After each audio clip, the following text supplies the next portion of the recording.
Storytelling offers the opportunity to talk with your audience, not at them.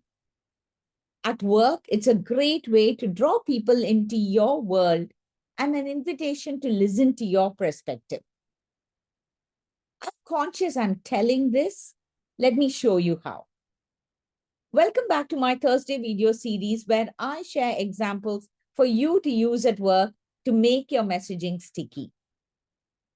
I read about this example in Backable, The Surprising Truth Behind What Makes People Take a Chance on You, a book written by Sunil Gupta and Carly Adler. Sunil Gupta teaches innovation at Harvard University, and he shares an example to highlight why showing instead of merely telling is a key to persuasion. The book talks about how the key to success is not just talent, connections, or ideas, but the ability to persuade people to take a chance on your potential. A few years back, inside the office of a venture capital firm, Sunil met an extremely likable startup founder from New York who was pitching an idea for a new pizza delivery app. As a customer, all you needed to do was tap one button and get your favorite types of pizzas delivered. The founder came from 5 generations of pizzeria owners.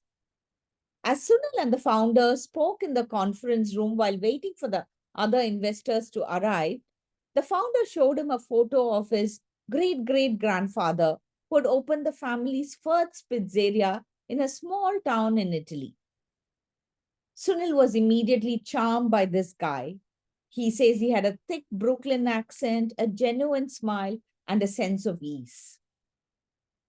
However, as the investors came, Sunil noticed a huge shift in his style.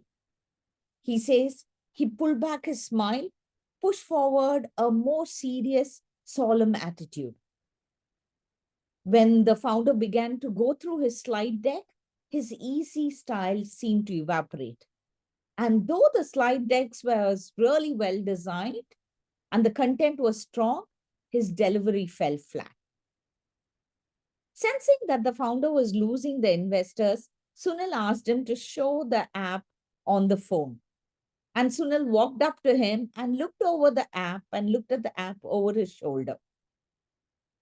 One by one, all the other investors slowly rose from their seats, and that's when the switch flipped. With all of them huddled around the founder's iPhone, his energy replenished. His personality shifted to how it was when he had shared with Sunil his family history.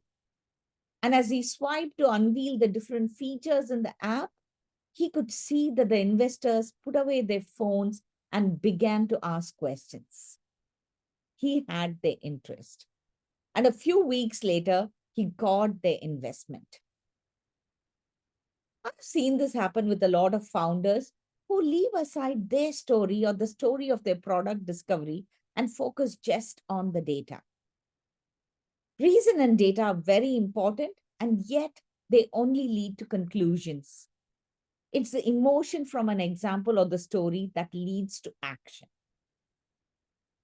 So, where can you use this example at work? Well, I would use this to make a case for sharing more examples in the workplace instead of just staying in that region of making statements or using data and reason only.